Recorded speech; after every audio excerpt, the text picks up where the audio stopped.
intro. Hey, family. Welcome to Sacred Ashram Ministries, your sacred space for divine connection and spiritual awakening. I'm Righteous, and here we specialize in helping you align with your cosmic divinity through ancient wisdom, astrological insights, and sacred practices. So, when you come here, just remember to open your heart, elevate your spirit, and let's journey together. All right.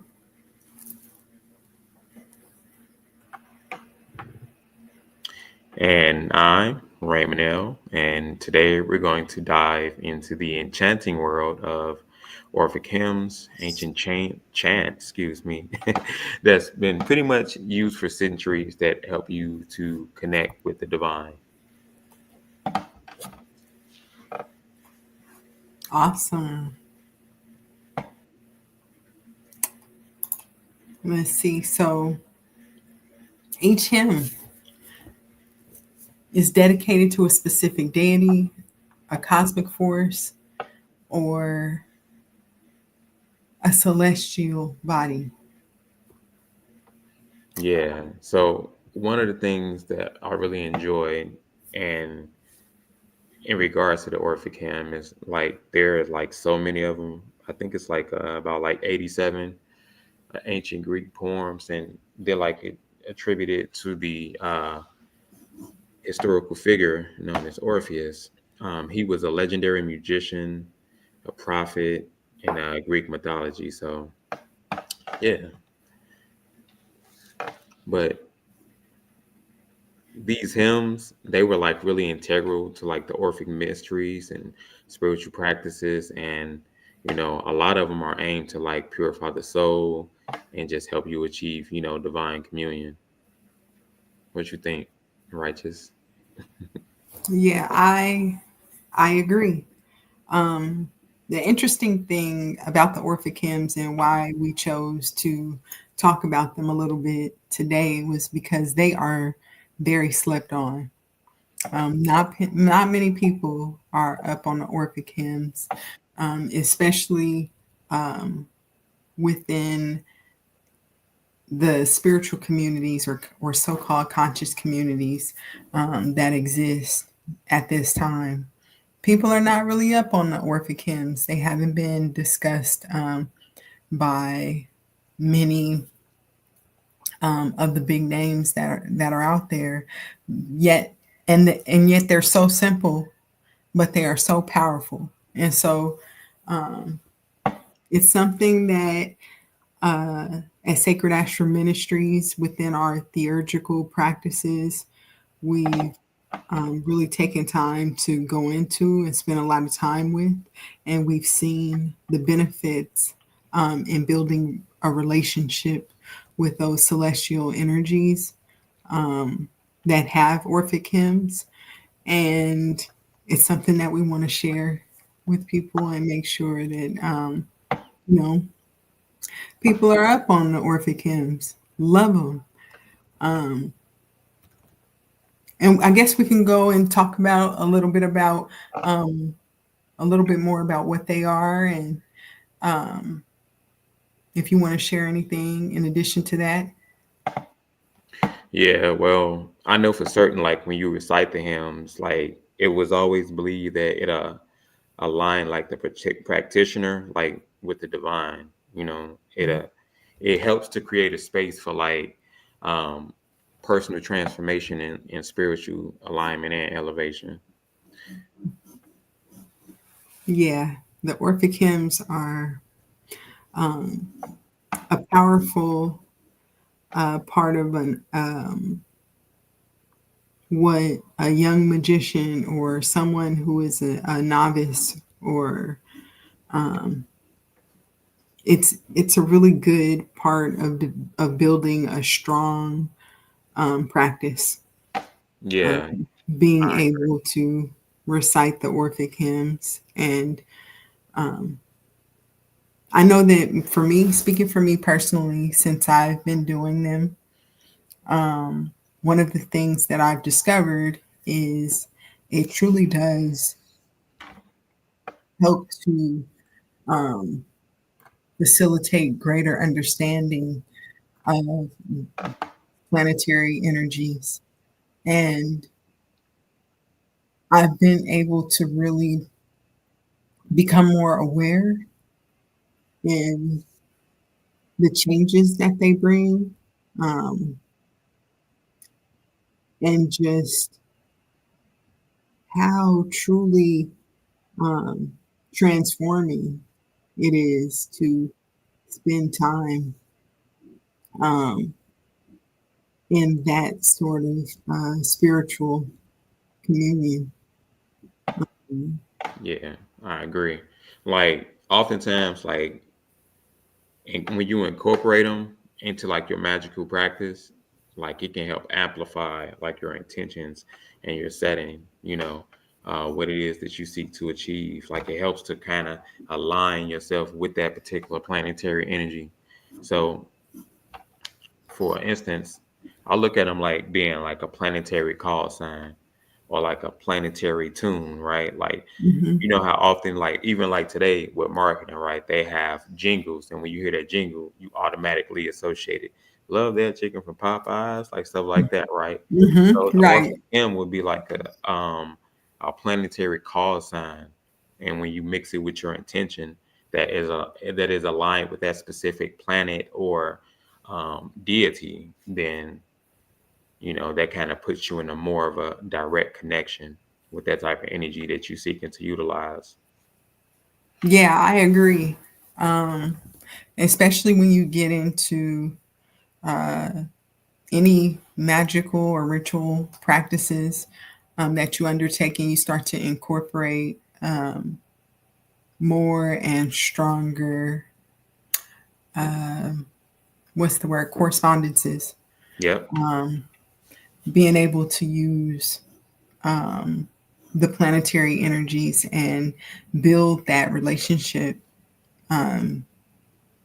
with those energies so that every aspect of your practice aligns with your intention is it's been a game changer.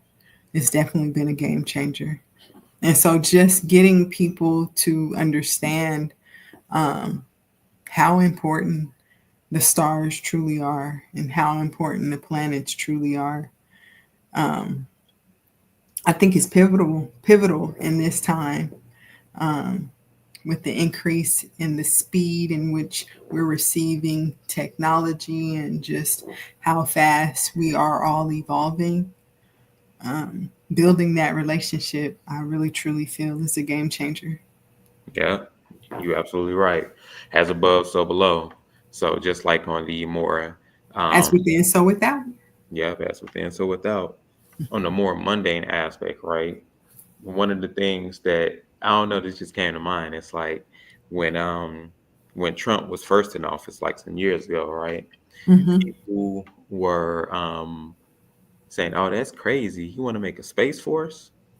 And now look how today, like the planets are becoming more and more prevalent in terms of everyday conversation because of the simple fact of that being put out into the lexicon or to the subconscious and the conscious, The um, ethers. yeah, into the ethers, putting that out there and look how it's manifesting on all aspects for a lot of us, whether we want to, realize it or not.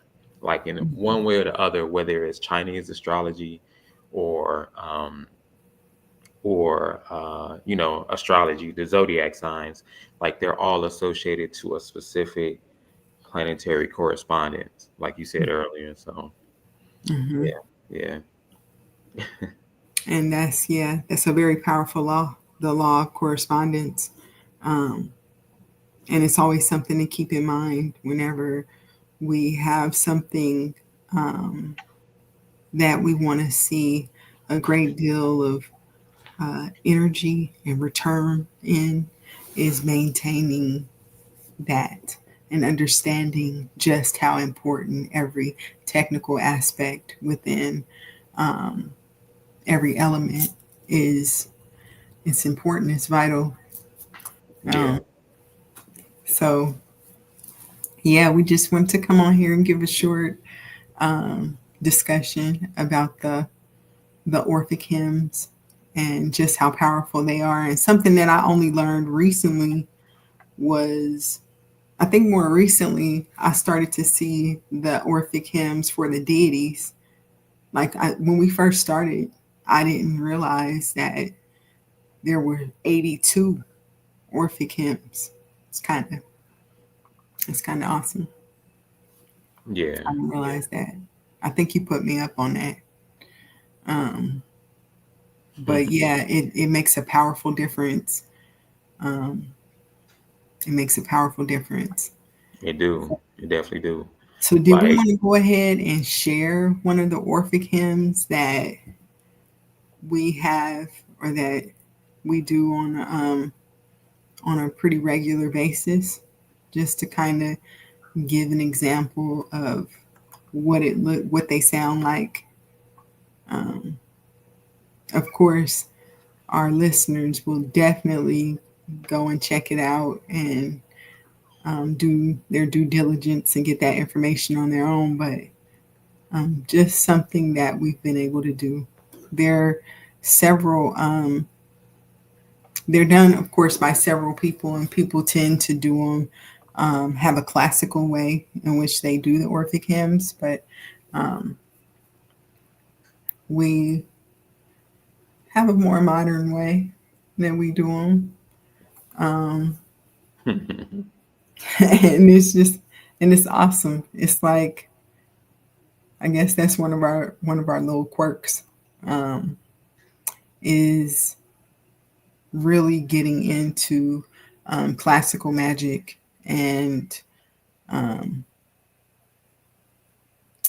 theurgy and things like that. And we'll talk more about theurgy in a future live, but for right now, we're just going to talk about the Orphic hymns and go into that.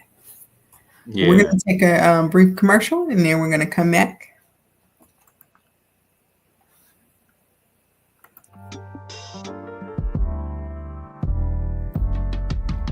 At Sacred Ashram Ministries, we offer profound insights through our astrological report readings.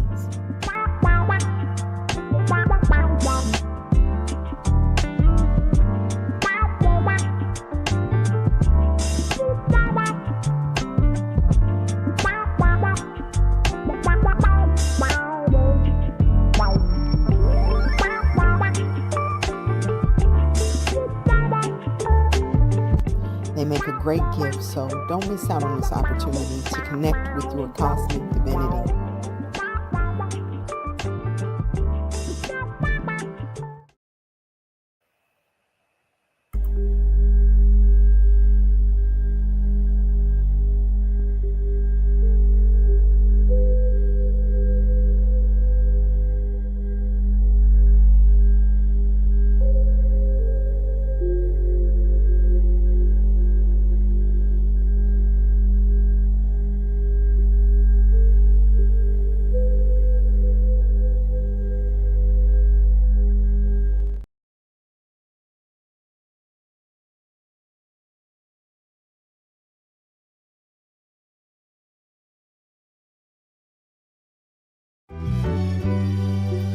For a limited time only, you can take advantage of our special offer on our detailed astrological reports. They make a great gift, so don't miss out on this opportunity to connect with your cosmic divinity.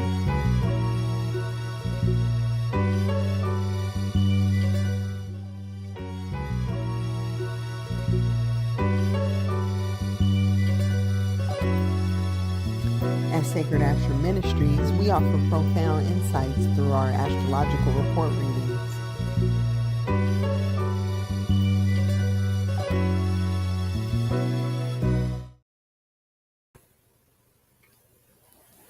All right, we're back.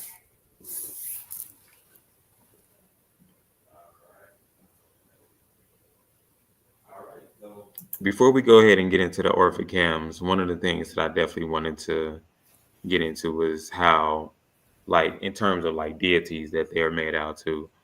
So, for instance, you have deities like Selene, Apollo, obviously, the classical planets, Hermes, Mars, things like that.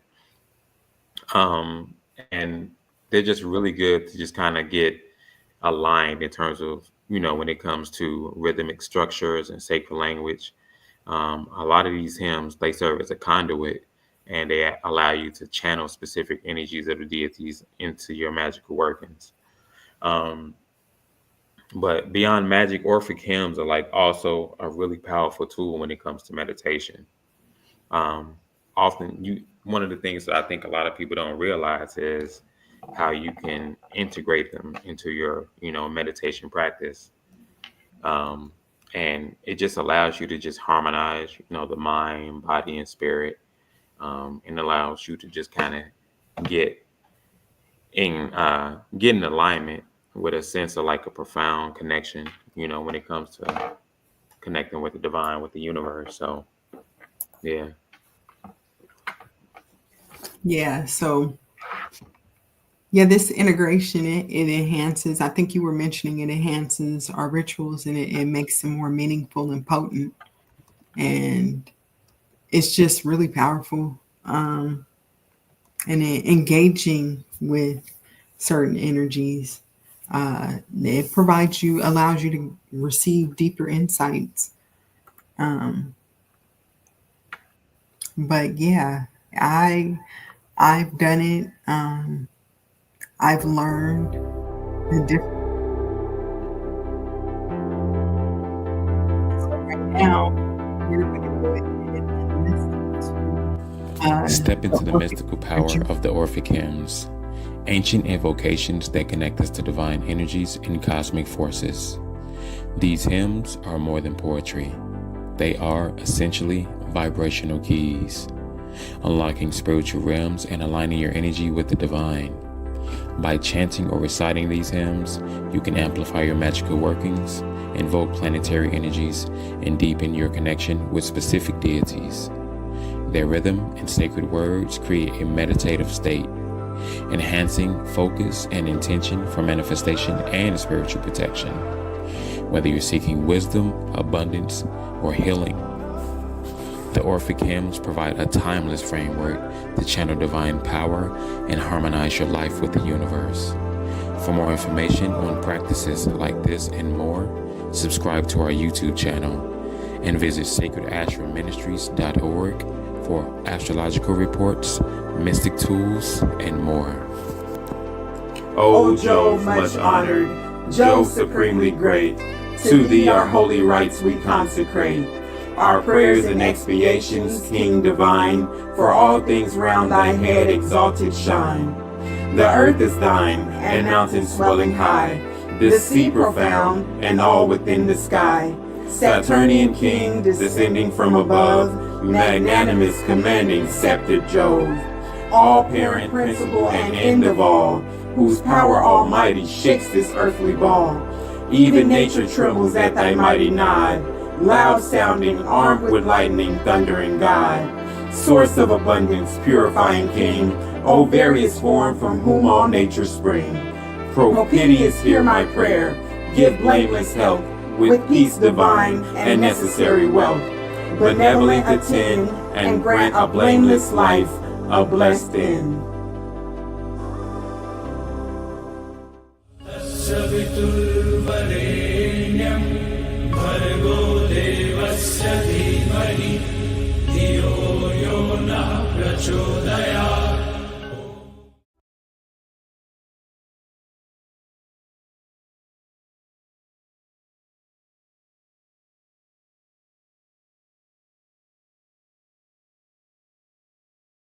That was the Orphic hymn for Jupiter. And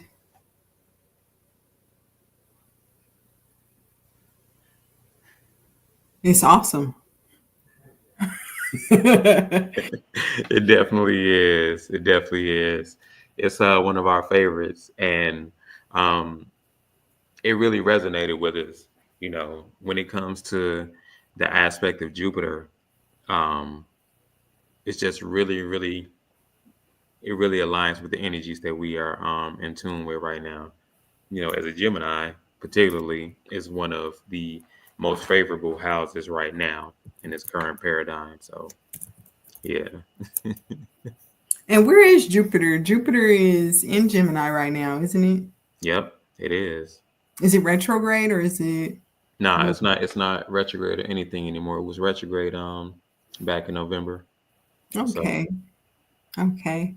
but And you being a Gemini, how does that work for you? Like what have you noticed?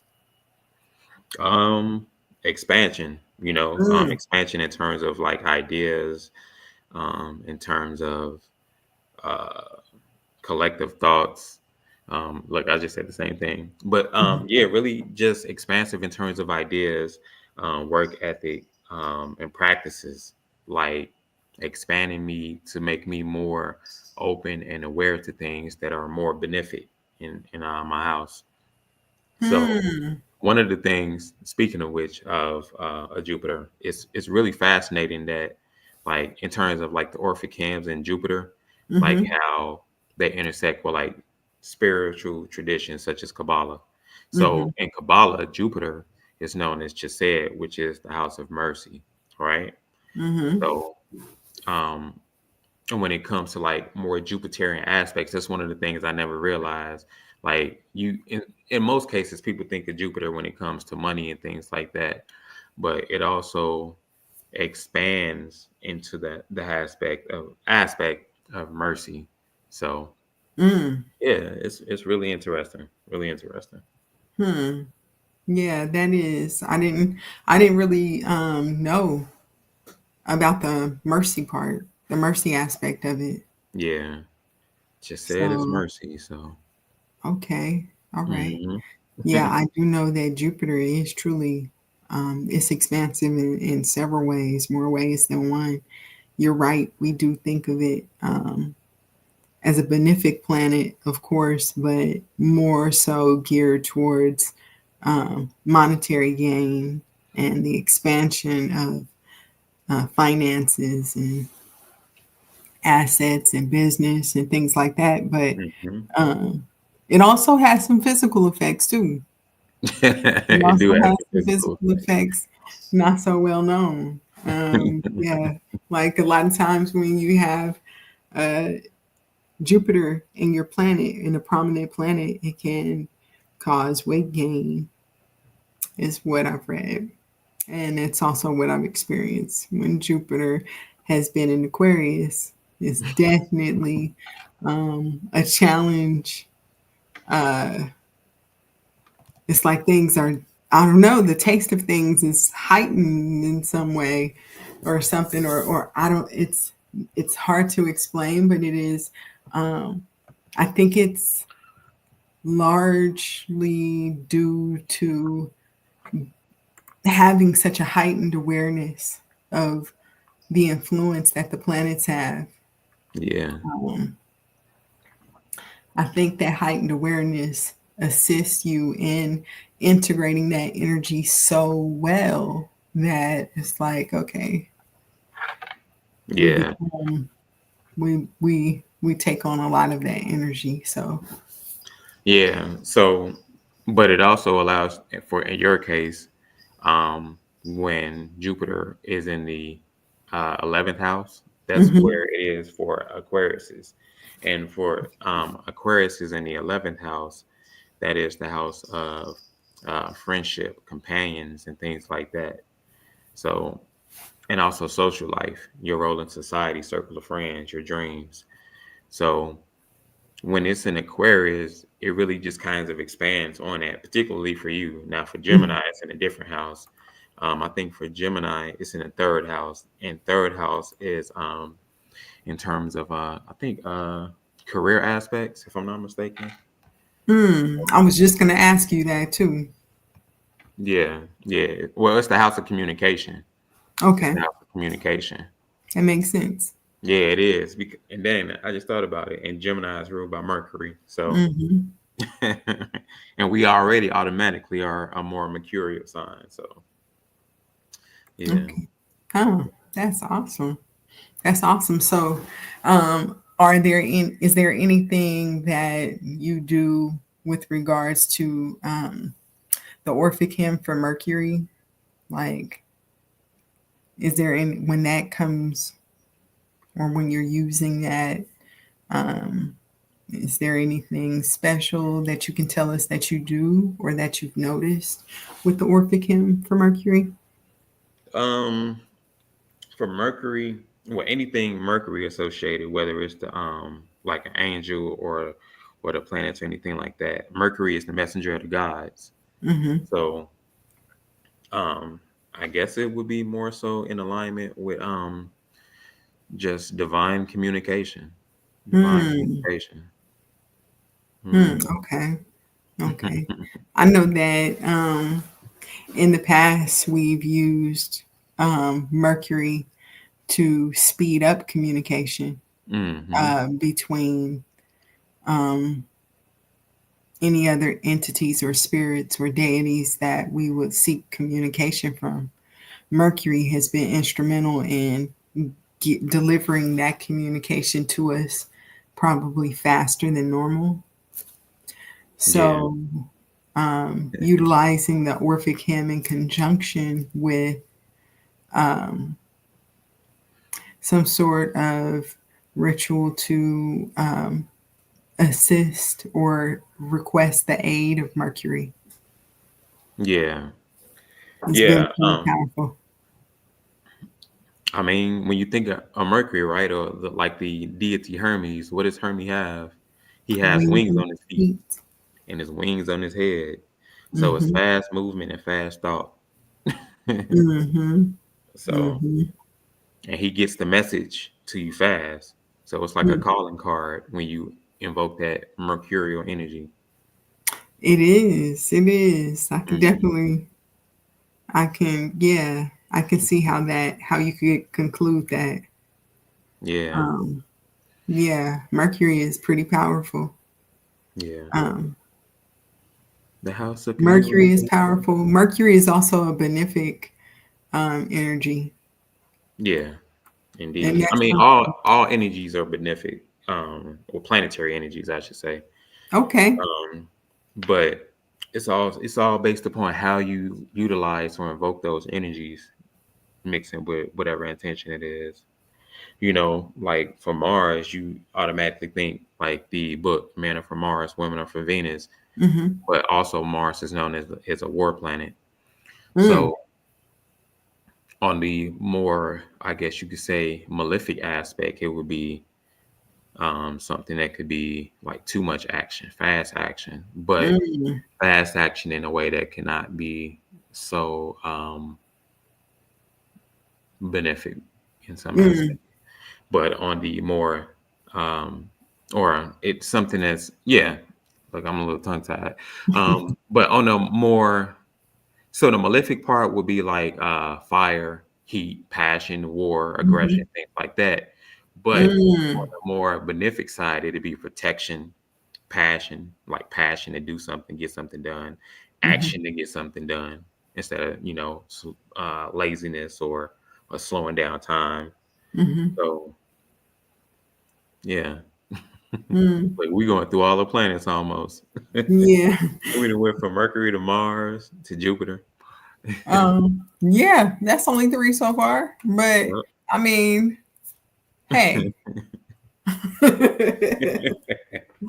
yeah, Mars, I was going to say that the malefic aspect of Mars. I mean, even when you listen to the Orphic hymn for Mars, it's a little bit, it's okay, a little spicy. I don't know how I feel. I don't want to give Mars the wrong idea, but but there are some, although there's malefic energy there's a very strong and clear way to use the malefic energy to your benefit.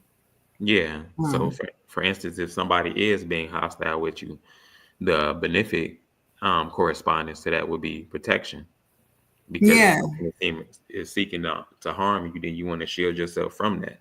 So it's like almost placing the mirror against one another. Yeah, that's a really good way to look at that. Yeah. Yeah, or like one of the attributes for Mars is war. So war and aggression. So you might be able to use the counterpart to war and aggression would be perseverance Mm-hmm. and strategy. Yep. It is good for strategy. Yeah, it's really good for strategy. So there's some really positive, I mean, there's a way to use the positive aspect of almost all of, not almost, all of them. All of them. I remember for a period of time, we were kind of like feeling like, oh, Mars, we don't know about we don't know about talking about Mars, and that's okay. Oh, Saturn, oh, we don't know. Yeah. Saturn is, we don't have to do Saturn. Saturn is okay. Yeah, I hear you. Like there is, I mean, essentially, like the gods want you not to be afraid of the planets, but to Yeah. embrace them, right? Mm-hmm. But speaking of Saturn, right? So Saturn is discipline, but Mm-hmm. Saturn is also slow movement. Mm-hmm. But in order to have discipline, you need for things to slow down and for you to pay attention to them, Mm-hmm. right? You need for, and then of course, like who is the original father of time? Chronos. Mm-hmm. So Mm-hmm. yeah, all these things. Saturn is a Titan planet, akin to Jupiter, I guess you could say, but Saturn is still like more it's grandfather time. It's the father, the creation of all, right? Mm-hmm. So yeah, that's Yeah. kind of like some of the aspects or the thoughts I have about Saturn. Now, now I understand that in antiquity we have associated Saturn with the father, but Hmm. in ancient times, Saturn was associated with the mother. Did you know that? Nah, I didn't know that. Tell me a Yes, little bit about that. Saturn was associated with the crone. And Hmm. isn't that interesting? The crone and Chronos? Huh. Huh. Yeah, you're Is absolutely somebody right. stealing from somebody? Somebody's stealing from somebody. Yeah, that is interesting. You know what? You are absolutely right. You're Mm-hmm. absolutely right. Like when you think about that, Saturn in the aspect of it being the crone. Huh. And now we Chronos. got Chronos. Chronos over here. Yeah, Yeah. that is crazy. But anyway, um, I had some aversion to Saturn for quite a while.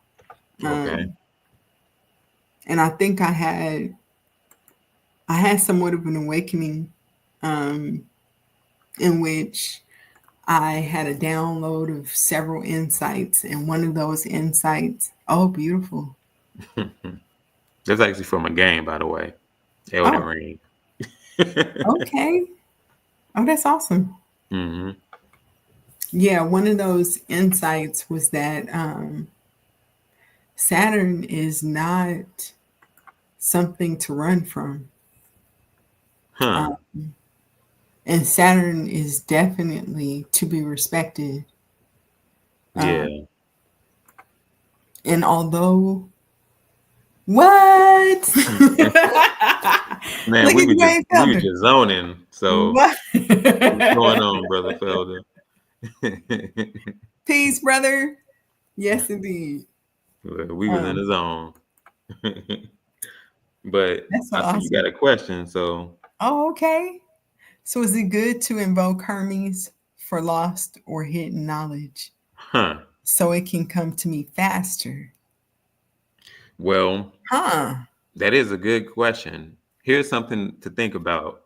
When it comes to Hermes, right? Or Mercury. So and I mean this will make sense if you know, you know. But the Archangel Raphael is associated to Hermes, to Mercury. Huh. So it's definitely good to invoke the aspect of Mercury if you want to have some hidden knowledge coming to you faster. Mercury does specialize in the practices in the specialty of giving you knowledge quickly when it comes to quote unquote occult knowledge, right? It helps you become more proficient when it comes to occult knowledge. So yeah, it's definitely good to invoke Hermes if you're trying to get hidden knowledge, which would be, i.e., like I said, occult knowledge. So it'll come to you faster. And it's like, now that I think about it, it's something that I do so unconsciously, but of course we are mirrors, right? So you asking that question is really kind of like a reminder to myself, because it's something that we just don't take the time out to really just do some reflection on. Or at least I don't, I should say, because it's just something that comes to me so quickly, unconsciously. And I am a quote unquote mercurial sign, so that will be one of the reasons why. Mm. So yeah, thank you for that question. Mm-hmm. Yeah, I think if you just can't, we love your vibe, yay! And I think like earlier we was on here chopping it up for the longest time, and we were talking about how Mercury is really good in if you're having spirit communication and you seeking an answer from a particular deity or spirit that you're working with, it's really good to talk to Mercury about getting that information faster for you. So we were talking about that earlier, like that we've used Mercury services in that way, and speeding up the communication between us and the gods. Yeah, absolutely. Yeah, Mercury is powerful. Mercury is powerful. And we can definitely say that things have moved with the swift speed of swiftness. Yeah. I'm just trying to think of things of certain circumstances, maybe recently.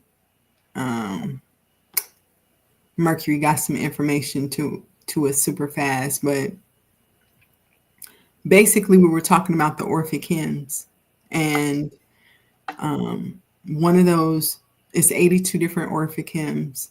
All of the major planets that are closest to our solar system have an Orphic Hymn, except, does Pluto have an Orphic Hymn? It does. Yeah, I think it's more like Neptunian or something.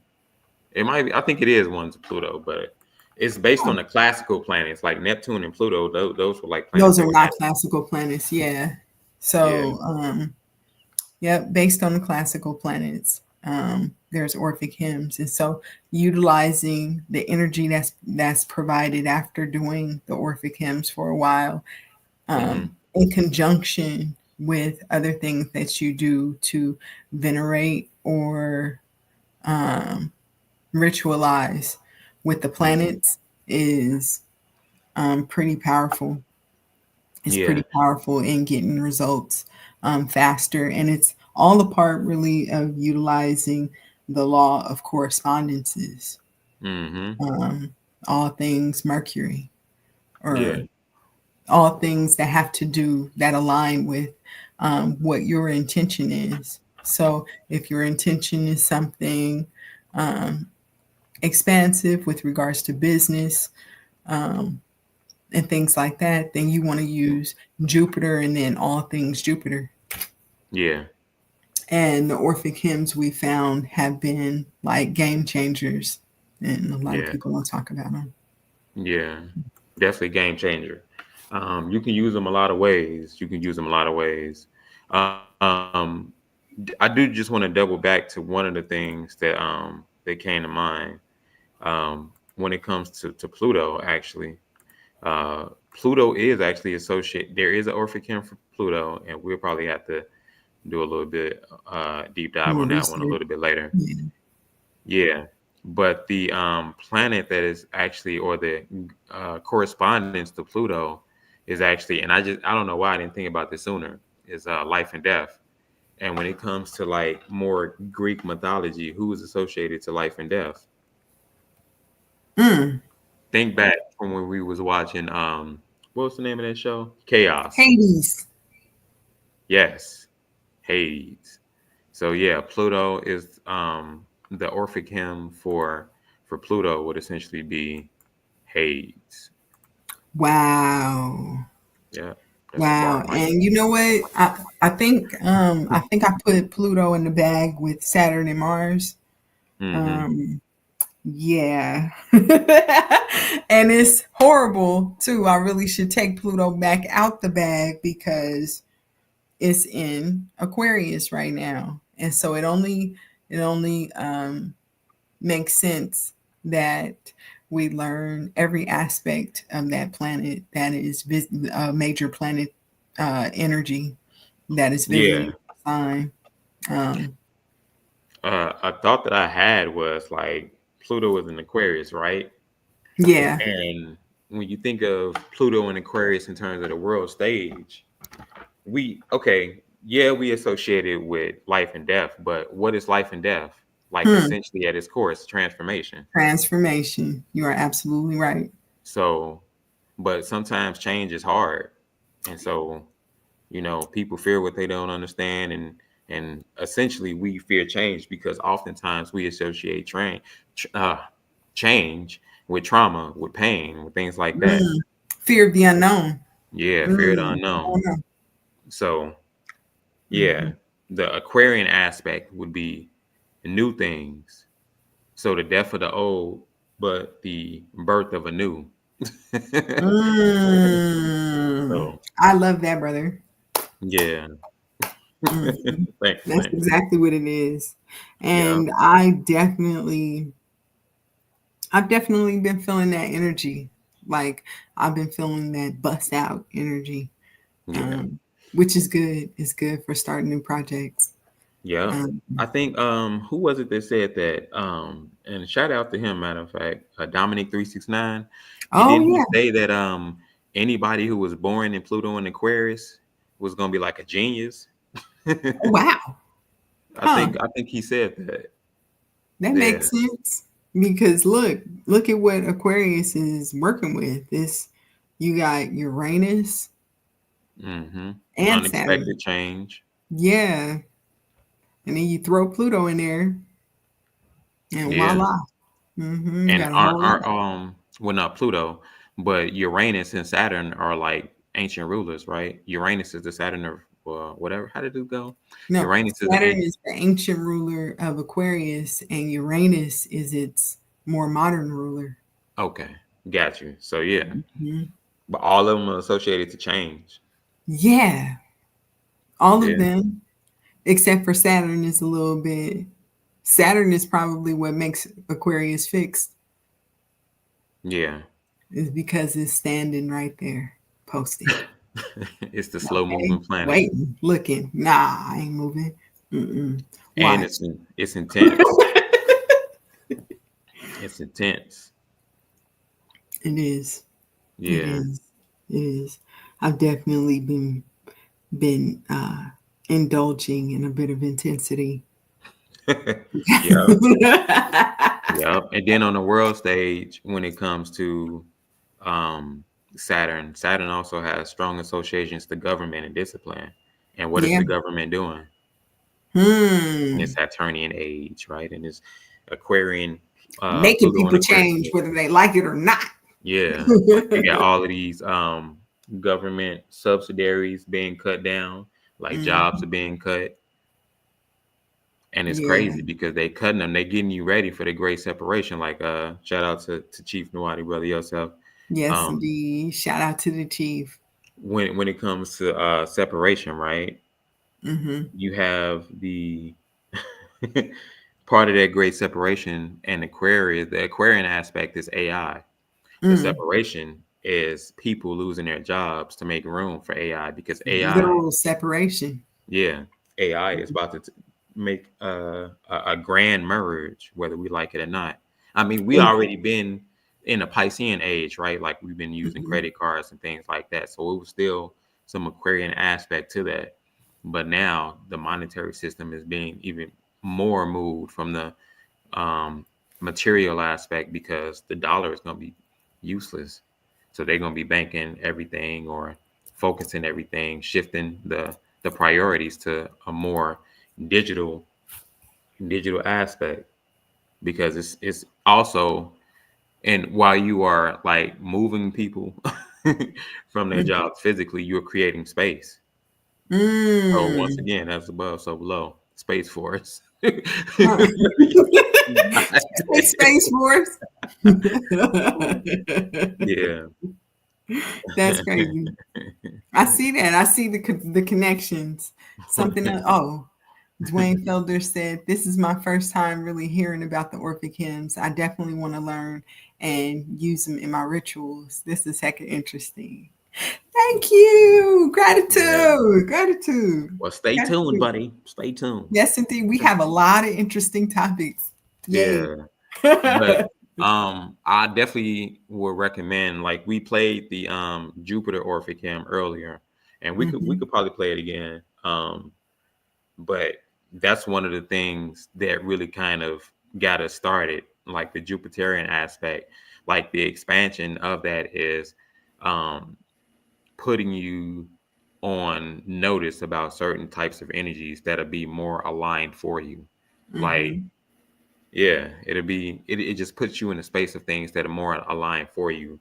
And I feel like planetary magic in this current paradigm is a lot more easier to deal with. I mean, obviously, as all things, you have a positive and a negative, but I feel like they are the more beneficial aspects are more benefic to you. Beneficial and lesser known. They're Yeah. more of the lesser known aspects, magical aspects. Something I want to double back to what you were just talking about a minute ago, when you were drawing the correlations between Pluto, I think you did Pluto and Saturn, Yeah. to the government Uh-huh. and AI. One of the things I considered while you were saying that was Uranus. Yeah. Uranus is a Right. disruptor. Yeah, it is. Yes. And so I think that's one of the things that has me pretty excited is the fact that, yes, these things are happening with people losing their jobs and AI and all these different various things, government, extreme control and things like that. But Yeah. something that we can all look forward to is for what one man creates, another man destroys, and that is the disruptor.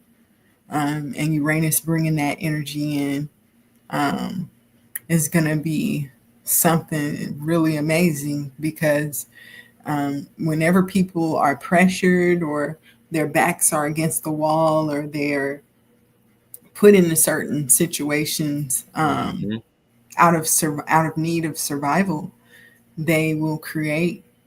That's when some of the strongest creative energy emerges. And so a lot of times what we look at as, oh my God, this is horrible, is actually a blessing in disguise. So Yeah. yeah, we're looking for those Uranian disruptors. Go ahead, look forward to those. You know what's crazy? Um when it comes to Uranus, right? It's pretty much like a little bit of a blend between planets. Huh. Like when you really just take some time out and look at the aspect of it. Let me see if it'll show. I won't show. Hold on. But it's crazy when I pull it up on screen and you will see like, oh, this makes sense because what colors do we associate with Pluto? Blue and purple. Blue and purple. Right. Right. So, and then when it comes to Saturn, what is the most prominent visual thing that you would see, the prominent visual aspect of Saturn visually. Like, what is it known for? What is the book called? The Rings of what? The Rings of Saturn. Right. Okay. So, yeah, it's like a blend of all three of those planets. It's Pluto, excuse me, look, Pluto. But look, Disney knew what they was doing when they said that, Pluto. It's blue, right? Mm-hmm. And blue, once again, is associated with Pluto. The Saturnian aspect is the rings of Saturn. And then the Uranian Blue aspect, is associated with Jupiter? it is also associated with Jupiter. Oh, okay. But in terms of not in that aspect, I wasn't corresponding with that. But the mixture of the three planets, right? You have the rings of Saturn, which is, I guess, the rings would signal or symbolize discipline, because you're going around the planet on a constant, in a constant circle. But yeah, I kind of lost my train of thought. That's okay. The Uranian aspect is transformation.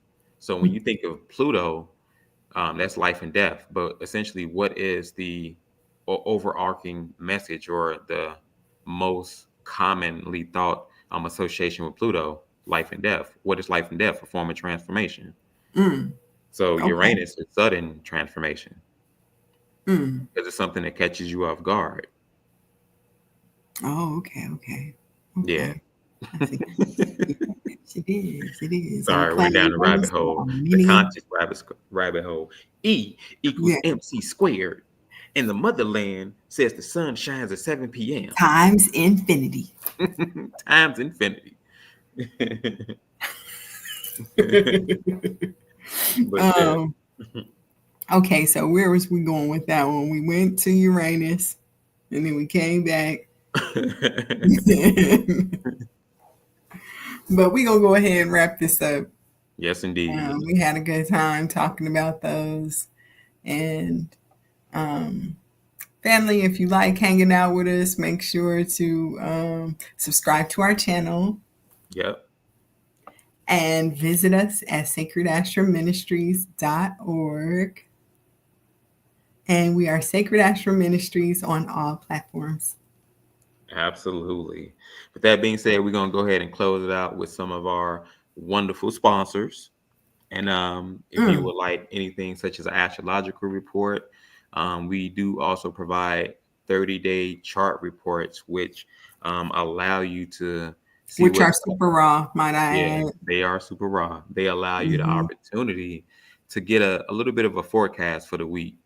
It's your own personal forecast. And one of the cool things about it, and maybe we'll have a video for it later, is it allows you to get notifications on your phone. And you think, oh, notifications, I mean, I get that all the time, I don't want that. But it gives you notifications that are more aligned to your personal development, to your life, your lifestyle, and things like that. What to look out for.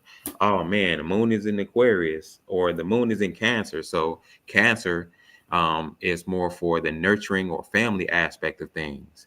So it gives you those kind of notifications that help you align best to the energy.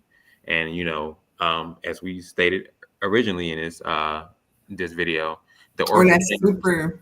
Let me I don't mean to cut you off, but that's super insightful. Almost not exactly, not overwhelming, or it's not overdoing it, but it does periodically, maybe every major transit throughout your day. So it might be like 2 of them, might be 1 of them, might be about 3 of them.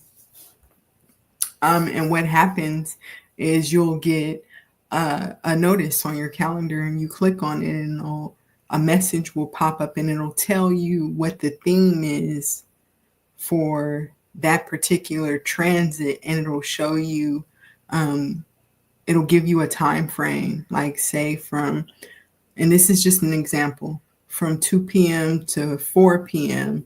there's a trine, Mercury and Capricorn, and it may be a good time for steady discipline in studying or business or something like that, or having insights, or it'll give you a semi-detailed thing. And I found that to be highly instrumental. I tell you, I was tracking it, like all of my transits that it was notifying me about throughout the day. And it was crazy accurate. And I'm really honest about like the accuracy. So Virgo moon, I'm very analytical about it. So that level of detail is super beneficial. Like, okay, people are mean to me in traffic. Nobody wants to let me over. Oh, you got a transit Mars. And Mars is aggression and hostility. Yeah.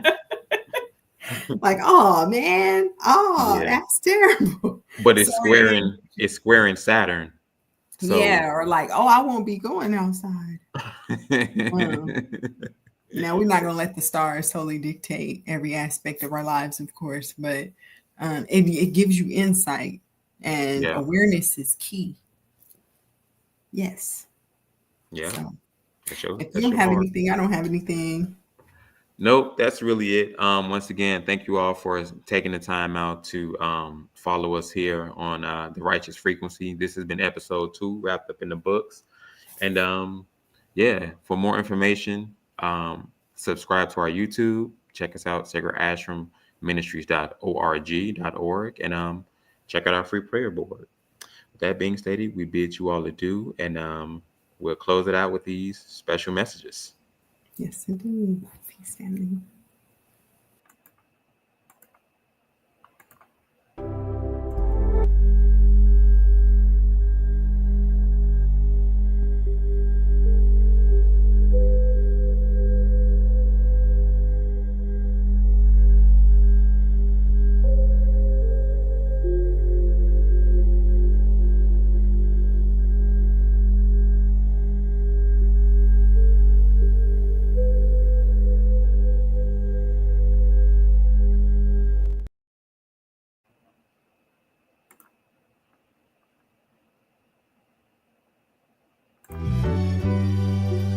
For a limited time only, you can take advantage of our special offer on our detailed astrological reports. They make a great gift, so don't miss out on this opportunity to connect with your cosmic divinity.